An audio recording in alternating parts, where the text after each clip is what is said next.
C'est vrai qu'il y a chez l'homme une sorte de fascination pour l'idée de néant, quoi. L'idée du rien, du néant, même si on la comprend pas très bien. Si, L'attrait du vide. voilà, l'attrait du vide, Un vertige. comme une sorte de vertige métaphysique. Et vous avez beaucoup de penseurs, par exemple Heidegger, qu'on avait un peu cité, qui parlait de l'homme comme un néantisateur. Il y avait une fascination pour le néant chez lui. Ou chez certains mystiques qui présenteront Dieu comme un rien, comme un néant, comme Maître Eckhart que j'ai cité. Et donc ça, je n'ai pas la réponse, hein, mais c'est une petite interrogation. Moi, je trouve qu'il y a surtout une fascination pour le train. Je trouve qu'on est toujours en train de remplir. Oui, il y a les deux, bien sûr. Et On veut trop remplir, mais là, ça serait plutôt le vide, justement. Parce qu'on avait fait un café philo. Ça, c'est Pascal qui dit ça. On avait fait un café Donc, philo d'accord, sur néant, rien, il s'agit néant, pour remplir vide. son néant Voilà. par de l'action. Oui, mais là, ce serait plutôt le plein. On est dans une société. En Occident, on veut tout remplir. On est trop yang, justement, c'est ce que disent les taoïstes. Hein. Et en Orient, ils sont plus pour le yin, c'est-à-dire c'est le vide.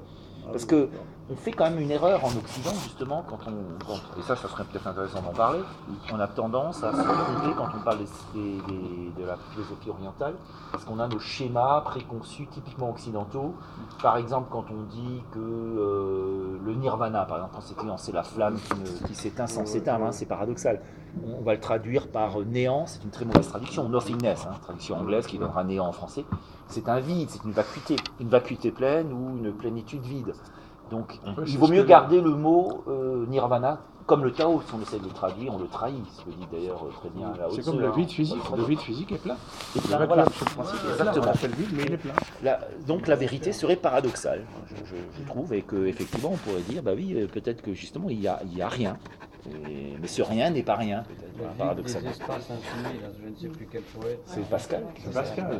Oui, c'est aussi un poète, Pascal. Le silence éternel de ces espaces infinis. Voilà. Mais Les frais. Oui. Le parfait n'existe pas dans notre univers.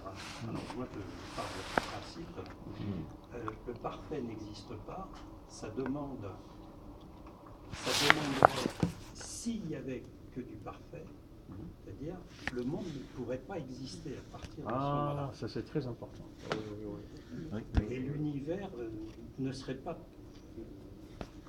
C'est ce que vous avez dit au début. C'est Leibniz, ça. C'est un peu l'idée de Leibniz, finalement. Ce que tu dis là. C'est quoi, c'est du Leibniz. C'est ce qu'il a dit au début de son exposé. Oui, oui. À partir du moment Je viens d'y revenir. où on a, c'est-à-dire un monde parfait, on ne peut plus, c'est-à-dire contrer quoi que ce soit. Oui, c'est bloqué.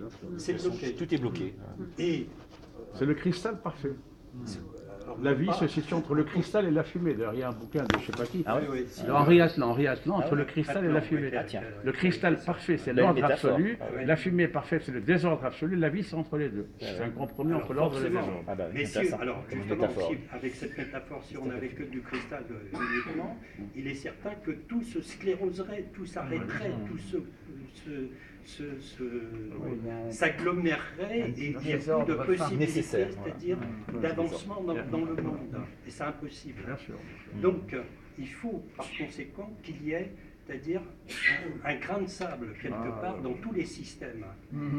Et de ce grain de sable... Je viens de me donner mon sujet pour la prochaine fois. Le grain de sable. Non, mais vous verrez. Non, mais tu sais que dans le judaïsme, quand on construit une maison, on doit garder une petite partie inachevée. Oui. Parce que la perfection absolue, C'est diabolique même. Elle est diabolique, Elle est voilà, diabolique. c'est ça. Oui, il c'est faut, comme de- au il faut, il Japon, faut ouais. donner. Enfin, je dis la part du diable. c'est pas Mais comme pour le ça que- mariage, on casse un verre. Voilà, exactement. Il faut pas la symétrie Dans un parfaite. mariage, On refuse la symétrie. dans un mariage israélite, le moment le plus heureux, forcément, d'une vie de deux personnes, au moment le plus heureux, on casse un verre pour se rappeler la destruction du temple de Jérusalem. Rien n'est parfait, il y a toujours un petit nuage qui traîne. Et c'est parce qu'on est conscient de l'imperfection qu'on peut aller vers la perfection. Sinon, on est bloqué, comme tu dis. Alors, je vais citer par exemple deux exemples. En astronomie, ici par exemple, on cherche à avoir un système qui serait parfait pour pouvoir définir nos années, par exemple, le temps. Il est certain que c'est impossible. On prend par exemple, pour créer une année, on prend le rythme du Un Soleil cycle solaire. Oui. avec la Lune. Et l'association des deux permet de faire une année. Mais on s'aperçoit que la Lune n'est pas au rendez-vous avec Les le deux Soleil. cycles sont pas décalage. commensurables. Et Elles ça sont ne pas va pas commensurables. ensemble. Mais justement, parce que ça ne va pas ensemble, ça permet de créer une évolution. Et surtout de ne pas reproduire un retour identiques dans notre système. Il y a toujours un décalage qui se produit. Donc d'une année à une autre, on a toujours quelque chose qui se décale à partir de ce moment-là. Donc, Comme le mois de février. Non, mais tu as plein d'autres décalages. Tu as la précession des équinoxes. la précession des Dans équinoxes. tout l'univers, tu as des cycles avec des décalages. Voilà, et puis par Parce que exemple, les cycles ne sont pas commensurables. En fait. tout à fait. Et puis, par exemple,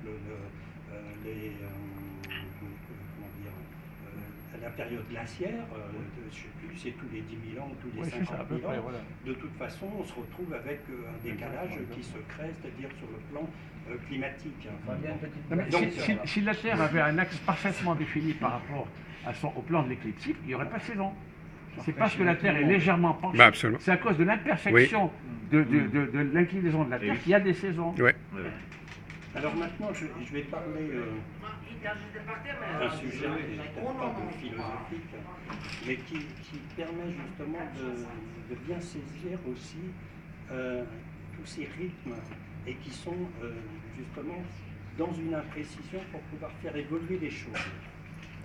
C'est en astrologie. Ah, Un l'astrologie. petit peu de l'astrologie. Quand on arrive, c'est-à-dire à un endroit qui aurait pu être la perfection de quelque chose, en tout cas pour celui qui le vit, il est certain qu'il y a d'un seul coup, c'est-à-dire un dérèglement qui va se produire, et auquel cas on a carrément un changement. Je prends un exemple, Johnny Hallyday, par exemple, qui est arrivé, c'est-à-dire à quelque chose d'extraordinaire, reconnu par tout le peuple, si, On en avait parlé au début. Oui. sur une relation, non, mais sur une relation populaire. Oui, Ouais, bon, il a eu ce d'accord. succès Sur populaire. sur ce plan-là. Incontestable. Après, chacun. Oui, bien sûr. C'est un homme courageux, mais sa musique. Mais, Oui, après, non, mais ça, parlons c'est un du fait autre populaire, sujet. là tu as raison. C'est un autre C'est un bon exemple, on laisse terminer l'exemple.